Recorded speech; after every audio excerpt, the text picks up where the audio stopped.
Assalomu alaykum. Ko'rinmas dunyo kanalimizga xush kelibsiz. Hozirgi kunda fikrning kuchi, uning energiyasi, inson hayotiga ta'siri haqida ko'p gapiriladi. Fikrlar moddiylashadi, fikrning magnit kuchi bor degan tushunchalar keng tarqalgan.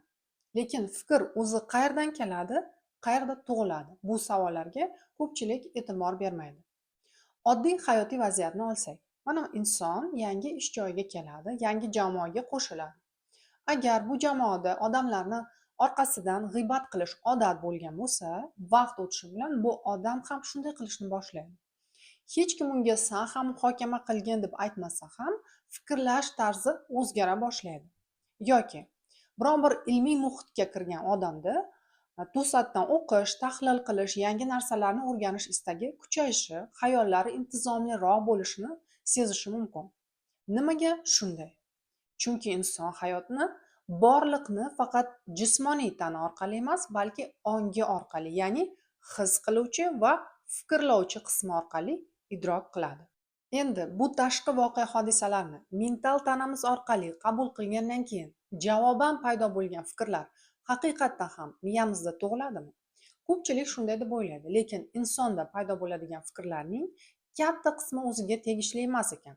Va xuddi misollarda bo'lganidek, odamlar ko'pincha shunchaki radio to'lqinlariga o'xshab, tashqi dunyodan keladigan fikrlarni, axborotni qabul qilishadi va o'z aqlida aks ettirishadi xolos. Bu nima degani? Bu birinchidan, hammamiz azaldan mavjud o'y-xayollar oqimida yashaymiz va bu degani odamlar ko'pincha hayotni avtomatik tarzda yashab, fikrlar oqimiga bo'ysunib yashaydilar. Va odatda inson hayoti turli tana istaklari bilan boshqariladi. Ya'ni odam och qolsa ovqat izlaydi, chanqasa suv ichadi, tanaga yoqadigan narsalarga intiladi, yaxshi mashina, qimmat kiyim, qulay uy, yumshoq o'rin va hokazo. Bu istaklar qayerdan kelayotganini ham ko'pincha hech kim tahlil qilmaydi. Hamma bir xil yashab keladi va ehtimol agarda mana shunday yashash tarzi insonni baxtli qilganida hamda muammolar bo'lmaganida edi, bu haqda o'ylashga hojat ham qolmas edi. Lekin borgan sari kasalliklar ko'payib boryapti, tabiiy ofatlar har joyda, iqtisodiy, ijtimoiy, ma'naviy inqirozlar chuqurlashib ketgan. Iste'molchilik madaniyati kuchaygan, odamlar bir-biriga qarshi. Texnologiyalar rivojlanyapti, lekin odamlarning ichki dunyosi, ijodkorligi va qobiliyatlari hanuz uyqu holatida. Hayot esa bu rivoj. Va lekin ayni paytda bajonidil hammamiz tinimsiz har xil magnit maydonlari, yorug'lik to'lqinlari, atmosfera bosimi va tanamizdagi qon bosimi haqida juda ham gapirishni yaxshi ko'ramiz. Lekin umumiy jamiyatdagi intilishlarimiz, niyatlarimiz qayerdan paydo bo'lishi haqida kamdan kam bosh qotiramiz, qoida tariqasida. Odatda bu dunyoda bo'layotgan ishlarda umuman hech qanday aloqam yo'q. Hamma voqea hodisalarga faqat ana davlat boshida turganlar yoki mansabi borlar yo puli borlar sababchi deb o'ylaydi ko'pchilik. Lekin bu boshqacha ishlaydigan jarayon. Agar inson har kimni aldab yashash fikrini qulay deb topsa, aslida u shu paytning o'zidayoq davlat xalqni, xalq esa davlatni aldaydigan jamiyatni yaratilishiga katta hissa qo'shadi bevosita. Chunki butun hayotimiz, jamiyat, xalqlarning hayoti hamma insonlarning fikrlash tarzi, kayfiyatlardan qurilgan. Fikr esa ma'lumki, bu ulkan kuchi bor psixik energiya hisoblanadi. Mana hozir limonni faraz qilib ko'raylik. Limon haqida o'ylasak, og'zimizda darrov suvlak ajralishni boshlaydi. Xuddi shunday fikrlarimiz nafaqat o'z tanamizda, balki atrof muhitda ham o'z ta'sirini o'tkazadi. Buni hozircha ko'ra olmasak, bunday ta'sir yo'q degani emas. Barcha gap fikrning ishlash prinsipini tushunishda va o'z fikrlari uchun har kim mas'uliyat olishda. Azaldan o'zi fikrning tug'ilishi va umumiy ta'siri mavzusi ustida ishlaganlar kam emas. Shu jumladan bir asr ilgari yashagan mualliflar Blavatsky, Bizan, Goder singarilar fikrlash madaniyatini juda ham batafsil yoritishgan. Umuman olganda bu haqda juda ko'p manbalarda, masalan, jonli etikada Eckhart Tolle, Jung, Jon Kehe, Braden, Chopra va boshqa ko'plab asarlarda ham topish mumkin. Va mana shu manbalarga ko'ra, har bir inson ham bu dunyoga shunchaki bo'sh ong bilan tug'ilmas ekan. Har bir inson o'z qalbida ma'lum bir tajriba va axborotni olib keladi. Bu bilimlar esa hayot davomida asta-sekin ochilib boradi deb ta'kidlanadi. Buni o'zini bolaning rivojlanishini kuzatish orqali tushunib olish mumkin. Misol uchun, O'zim ham 4 yoshimda mana tug'ildik, o'samiz, keyin o'qishimiz, ishlashimiz kerak ekan. Undan keyin nima bo'ladi? Bu ishlar unda o'zi nima kerak degan savollar haqida o'ylaganimni yaxshi eslayman. Bu savollar esa ravshanki 4 yoshli bolaning tajribasidan kelib chiqmaydi. Bu degani mana shunday dunyo haqidagi savollar men uchun ilgarigi hayotlarda ham ahamiyatli bo'lgan. Yoki misol uchun, kichkinaligidan kimdir matematika, kimdir chizishni, kimdir faqat ko'chada koptok tepishni yaxshi ko'radi. Bolalarda hali hayotiy tajriba yo'q, lekin ichki dunyosi ma'lum bir yo'nalishga tortib boryapti. Chunki inson ongida, qalbida yetarlicha axborot saqlanib turibdi deb izoh berilgan. Va Bizant tomonidan fikrlash jarayonining uyg'onishi shunday tushuntirilgan. Insonda fikrlash jarayoni birdaniga paydo bo'lmaydi. Ma'lum bir bosqichlarda rivojlanar ekan. Ya'ni, mana bola dunyoga keldi va boshida bolada faqat hislar uyg'onadi. Ochlik, to'qlik, issiq, sovuq, qulay yoki noqulaylik tuyg'ulari.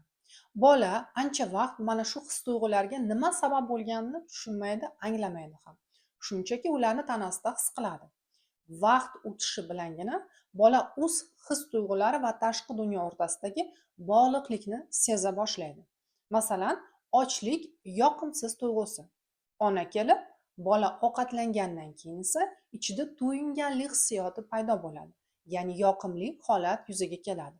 Va mana shu jarayon ko'p marta takrorlangandan keyingina bola sabab hamda oqibat o'rtasidagi bog'liqlikni anglashni boshlaydi. Tashqi dunyoni birinchi ongli idrok etish boshlanib, aynan shundagina birinchi ongli fikr tug'iladi. Onam kelsa, ehtiyojim yoki ochligim qondiriladi. Keyin vaqt o'tishi bilan bola turli holatlarni bir-biridan ajratishni ham o'rganar ekan. Ya'ni bola ochlik hissi alohida narsa, onasi alohida inson, ovqatlanish esa alohida jarayon ekanini tushuna boshlaydi.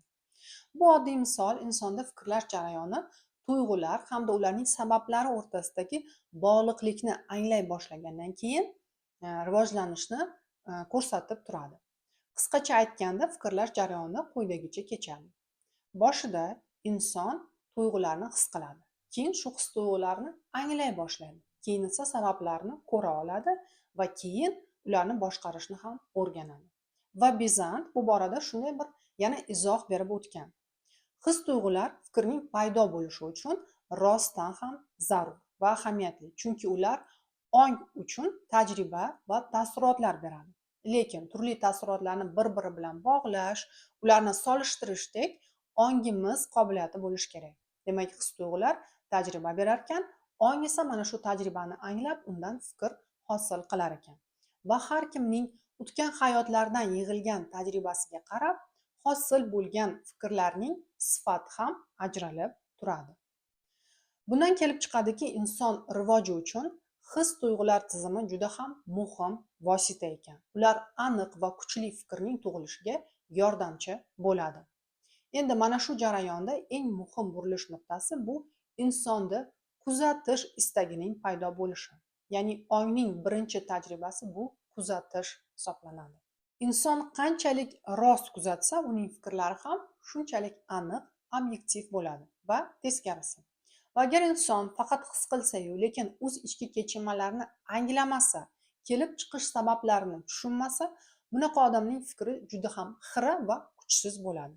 Chunki hammamiz bu fikrlar tebranishlari ichida yashaymiz va ming xil fikrlar atrofimizda girdi kapalak bo'lib, odamni ongli nazarisiz har joyga tortib ketaveradi va ko'pchilik shunday yashaydi ham. Demak, o'zimiz anglamagan narsani boshqara olmaymiz. Shuning uchun kuzatish fikrlash madaniyatdan oldinroq keladi. Boshida inson o'z ichki jarayonlarini sezadi, keyin ongli ravishda qaysi fikrlarni rivojlantirishni va qaysi birini diqqat bilan boqmaslikni tanlashni o'rganadi. Endi amalda kuzatish nimani anglatadi? Gap shundaki, afsuski, deyarli hamma odam o'z hayotini avtomatik ravishda yashab, o'z fikrlari, tuyg'ulariga e'tibor bermasdan ularni mutlaqo nazorat qilishga urinmaydi ham. Va ko'pchilik uchun fikri xuddi o'ziniki bo'lib ko'rinadi, tuyuladi. Lekin agarda diqqat bilan nazar soladigan bo'lsak, biz odamlar faqat reaksiya qilib yashaymiz. Reaksiya deb bu nima degani? Bu degani o'ylayotgan fikrlarimiz, ichki kechinmalarimizni aksariyati hozirgi paytdan tug'ilgan emas, qachondir o'tmishda paydo bo'lgan o'zimizni tutish shablonlaridan kelib chiqadi va asosan atrof muhit singdirgan fikrlar hamda yodlab olingan emotsiyalar bo'ladi. Bu qayta takrorlanadigan o'ylash tarzi paydo bo'ldimi, u odatga aylanadi. Asta sekin bu odatlar turmush tarziga ham aylanib boradi va odamlar o'zlarini, o'z haqiqiy his-tuyg'ularini, qalb ehtiyojlarini umuman sezmay qo'yishadi va borgan sari inson endi tirik emas, u biorobotga aylangan. Yuragi, qalbi uyquda, binobarin atrofdagi jamiyat ham xuddi shunday. Tasavvur qiling, yillar davomida uyda chang to'planib turibdi. Agar xona qorong'i bo'lsa, bu chang borligini bilmaymiz ham. Changni turli asoratini his qilishimiz mumkin, lekin chang degan narsa borligini tushunmasdan o'tamiz. Lekin agar oyna ochib, quyosh nuri tushishiga imkon bersak, hamma narsa darrov ko'rinadi. Kuzatish bu ana shu yorug'lik. U fikrni yaratmaydi. U shunchaki mavjud bo'lgan har xil fikrlarni ko'rinadigan qiladi. Va odatda kuzatishni boshlab, alg'ov-dalg'ov fikrlar oqimini ko'ra olamiz. Ichki tinimsiz dialog, ko'rinmas suhbatdoshlar bilan tortishuvlar, har xil iboralar parchalari, kutilmagan fikr tarmoqlari, kutilmagan tasvirlar paydo bo'ladi. Ayniqsa hozirgi kunda mavjud bo'lgan ming xil ijtimoiy tarmoqlar, internet, axborot fikrlar botqog'ini yaratadi.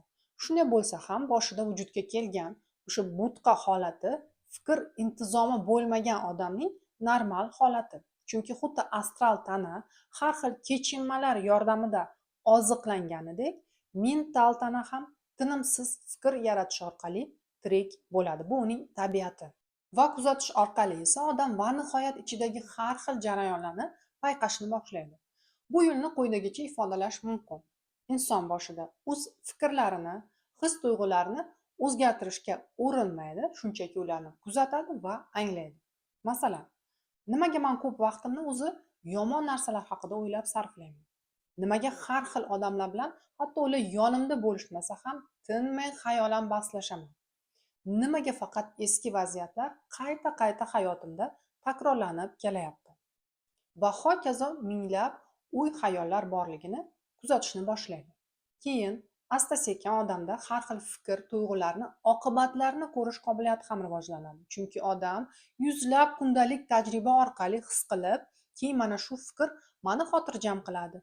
Bunisi esa qo'rquv, g'azab, adovatni keltirib chiqaradi deb 100 marta buni payqab, oxiri ularni ajrata boshlaydi va nimaga masalan, gapim ichimda qolib ketsa, tomog'im og'riydi yoki o'z yaqinlarimni eshitmasam, hurmat qilmasam, barcha ishlarim nimagadir yurishmaydi degan fikrlar tug'iladi.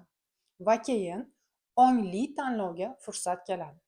Mana shu ichki kechinmalardagi farq tufayli odam har qanday fikr yoki hissiyotga avtomatik ravishda ergashishni to'xtatadi.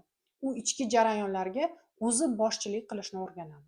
Albatta, yaratilgan shaxsiyat, har xil odat, istaklar idrokni biroz xira qiladi, lekin har bir samimiy va rost kuzatish buni o'zgartiradi.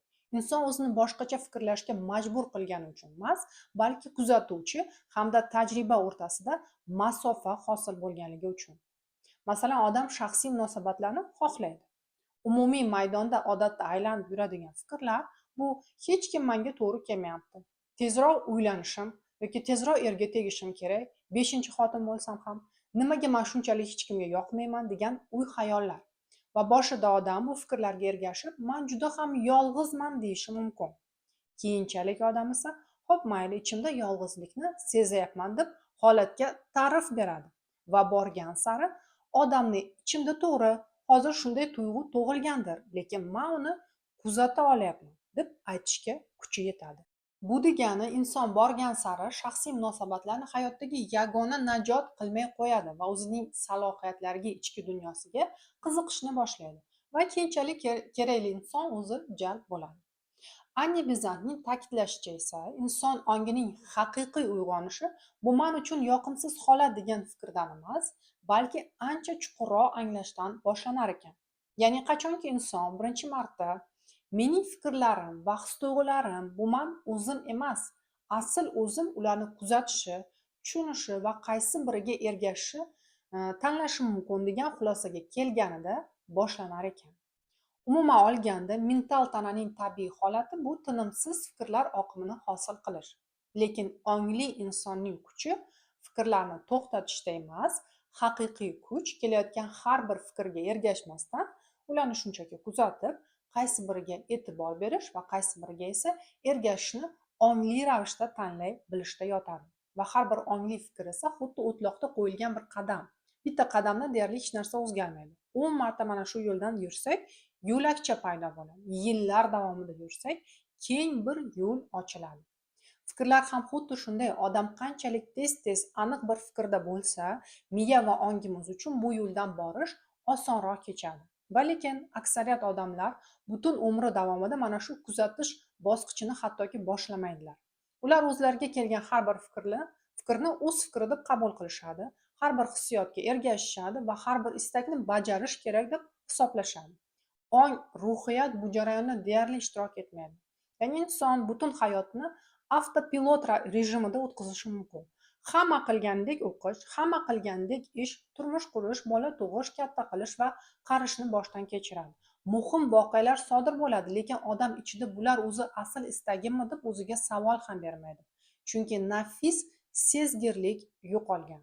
To'g'ri, ahamiyatli bir joyi, inson ongi faqat o'zgarishlar orqali rivojlanadi. Va lekin eng muhimi, inson mana shu o'zgarishlarni payqagan paytda ong uyg'ona boshlaydi. Ya'ni bo'layotgan voqealarda o'zini payqash, o'zini sezish orqali.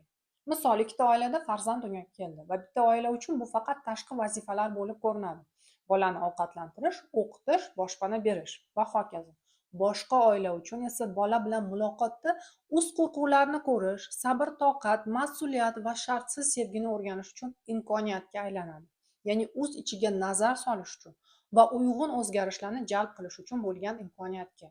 Chunki farzand tug'ilgandan keyin inson uchun hayot mohiyati butunlay o'zgaradi. Boshqacha sevish qobiliyati rivojlanadi.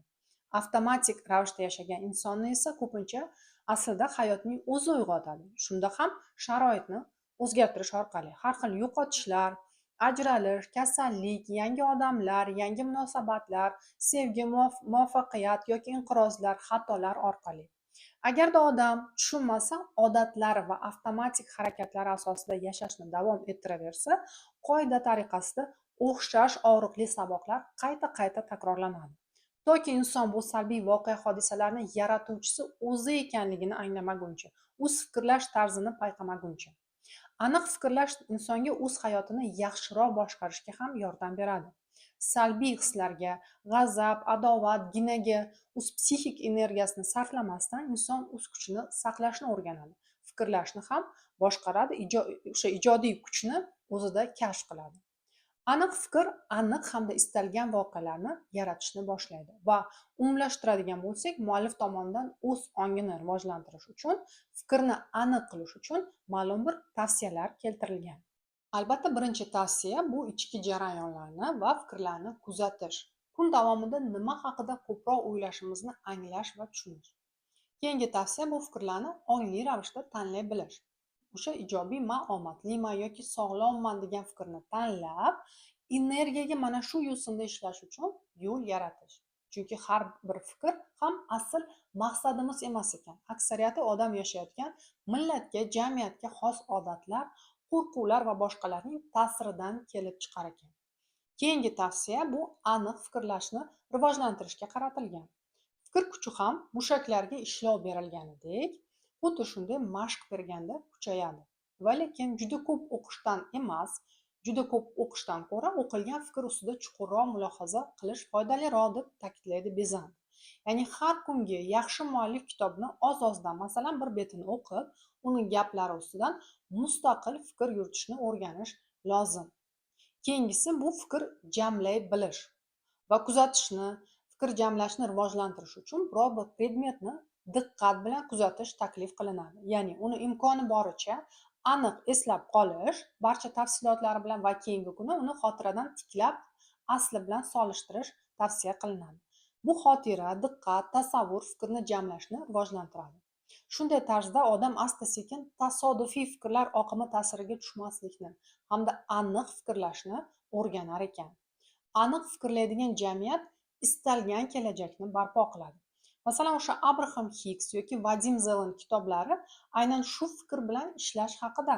Shu muvozanatni saqlashga, muhimlikni tushirishga qaratilgan yoki 17 soniya qoidasi yoki agarda o'yini va hokazolar, bular hammasi inson o'z fikri bilan samarali ishlashni o'rgatadigan bilimlar, ma'lumotlar hisoblanadi. Fikrni kuchi juda ham ulkan va uni kuchini insoniyat murabbiylari, turli xalqlar, jamiyatlar azaldan o'z foydasiga qo'llashni o'rganganlar. Umumiy fikrning kuchi shundaki, bitta maqsad bilan birlashgan odamlar o'zlariga va boshqalarga ham kuchli ta'sir ko'rsatishi mumkin ekan. Ko'pgina diniy an'analarda biron bir kerakli tadbirdan oldin, bu misol uchun, shu qulay muhit yaratish uchun odamlar muntazam ravishda birgalikda ibodat qilishadi va kerakli fikrda diqqat jamlashar ekan. Va mana shu fikr o'sha jamiyatda asta-sekin o'rnasha boshlaydi. Bunday yondashuv albatta fikrning juda kuchli vosita ekanligini va har birimiz bu vositani mas'uliyatli ishlatishimiz lozimligini ta'kidlaydi. Bu degani hammamiz hayotimizda bajaradigan har kungi oddiy kundalik vazifalarimizni mexanik ravishda, avtopilot ravishda bajarishdan ongli anglagan holda ijodiy yondashib, yurakdan harakat qilishga o'tishimiz kerak. Ya'ni harakat negizida fikr bo'lishi kerak. Va har bir amalimiz kuchli konsentratsiya bo'lgan ruhiy energiya bilan boyitilgan ongli fikr tomonidan yo'naltirilgan bo'lishi kerak. Mana shu xulosada buguncha sizlar bilan xayrlashaman. E'tiboringiz uchun katta rahmat. Keyingi ko'rinmas dunyo sayohatlarida ko'rishguncha xayr.